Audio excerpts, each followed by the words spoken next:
This week, we saw unprecedented levels of defiance without guardrails. A president who pardoned a crypto convict who helped enrich his own family and his empire. And by the way, that empire needs the convict's firm to become even richer. He continues to bomb boats in the international waters, expanding the strikes to the Pacific now, and he's doing it all without congressional oversight or even presenting evidence of why he's striking those boats. He's demanding the Justice Department pay him more than $200 million for the cases against him, a payment that his own former lawyer will decide whether or not he receives.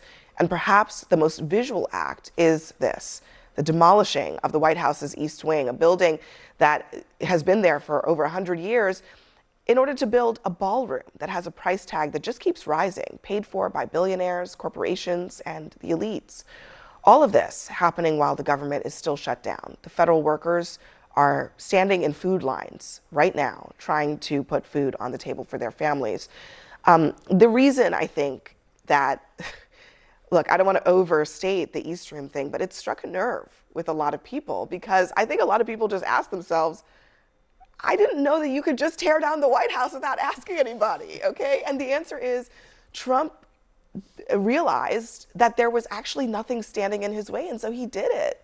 It's pretty amazing. I think that defines really a lot of his presidency. Is we have been under this false assumption that somehow these institutions will defend themselves blindly.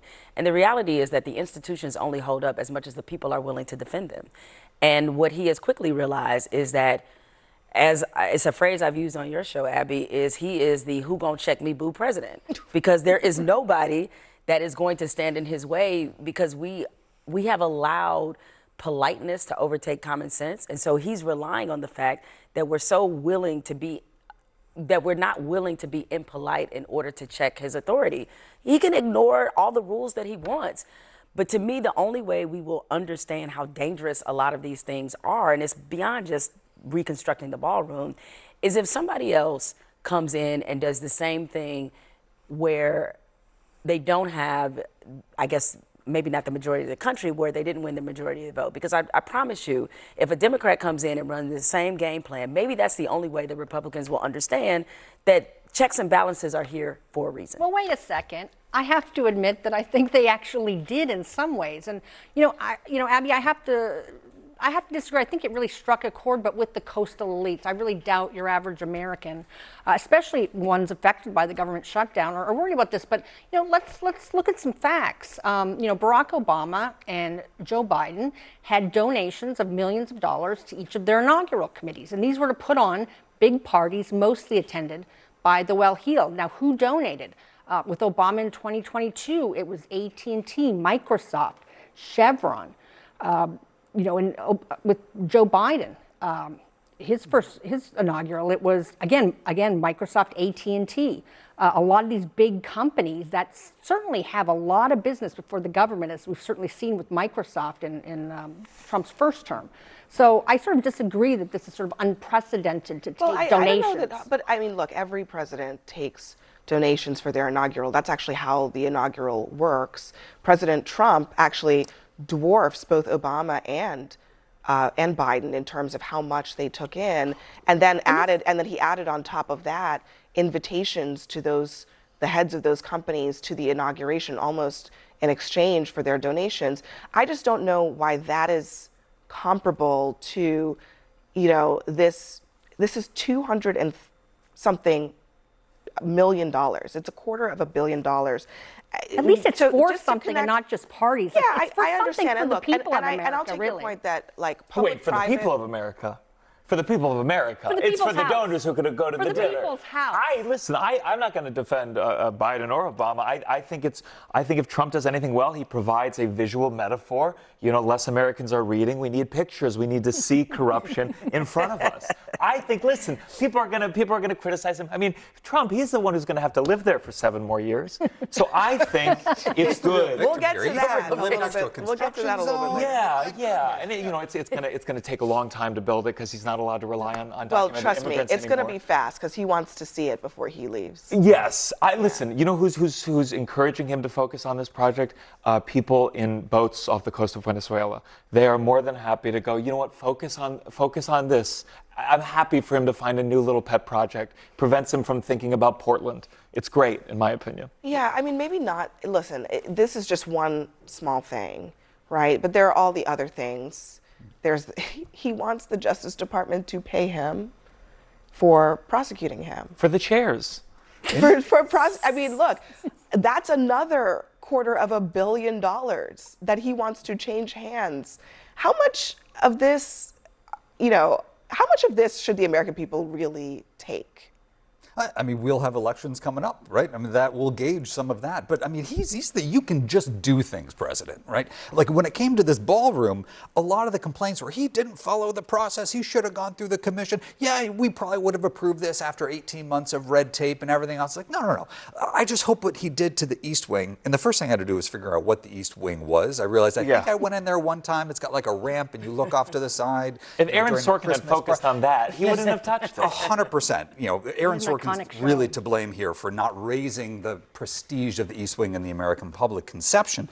But that sense of like, can he bring this same level of brazen disregard for kind of red tape and NIMBY rules to getting more nuclear power plants built, to expanding all the areas where we haven't been able to get things through for permitting? So I think this is a very great sign that we have a YIMBY president for once. No, but here's the thing. I don't think people are bothered by the fact that the White House is getting a makeover. I don't think people care about that part.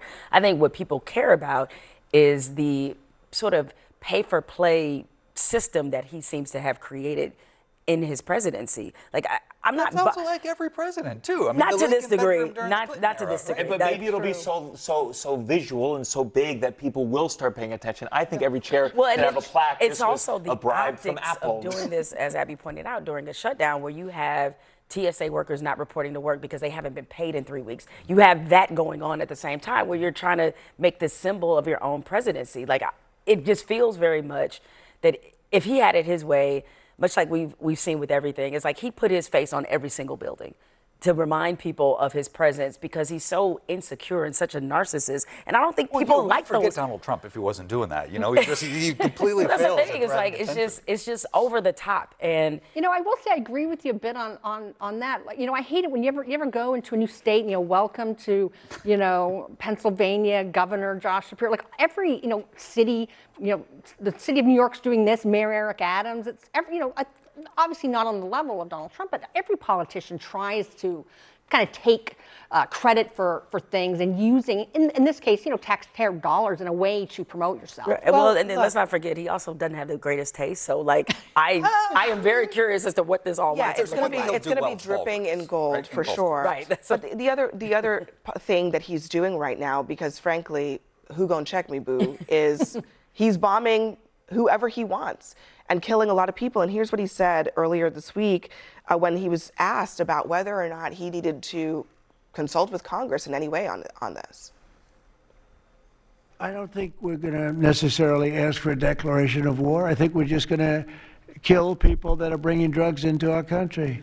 Okay? We're going to kill them. They're going to be like dead. Future Nobel Peace Prize winner, Donald J. Trump. Well, kind of like the previous Nobel Peace Prize winner Barack Obama, who did actually kill an American citizen with a drone. One intentionally, one accidentally. With the drone attack. Not that I'm not. I'm just saying. Sure, I'm not here to defend any president. Look, and you're right, and you are right about that. But I think the one thing is, at least we knew who he killed at that, time.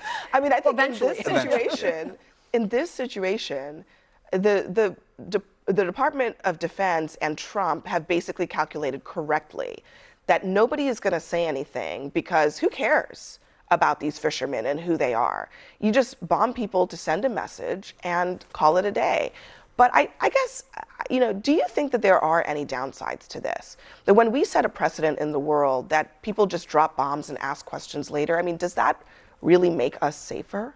A precedent's been set, though. Like, this is not anything new. I mean, I wish it was, right? But I mean, and that's the case with so many elements of this maybe, administration. but like, precedent's been set by who? I feel like when we put the United Barack States Obama, in the same, George H. no, W. but I'm Bush. talking about like what is the justification, right? And then if we put ourselves in the same bucket as the Russias of the world, or, you know, the Houthis, or whatever it is, like the other people who act kind of lawlessly on the global stage, I don't think that's the category of states that we want to be aligned with.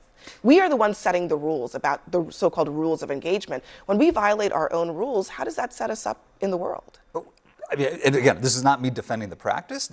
Just the thing that Donald Trump is great at is bringing attention to an issue that what he is doing may be unprecedented in the way he's describing it, and may be unprecedented in the kind of brazenness, but in the substance, the precedent has always been set. It's just we kind of looked the other way, right? We didn't really care, or there wasn't that level of outrage when Barack Obama was bombing American citizens in Yemen, right? Because they're a part of Al-Qaeda in the Arabian Peninsula. We could have a presidential finding, even though, again, in the same bucket as the, well, you're calling them fishermen, I mean, narco traffickers, at least in the main. I'm just right? saying, I don't know who they are. And No. I don't think the government does either.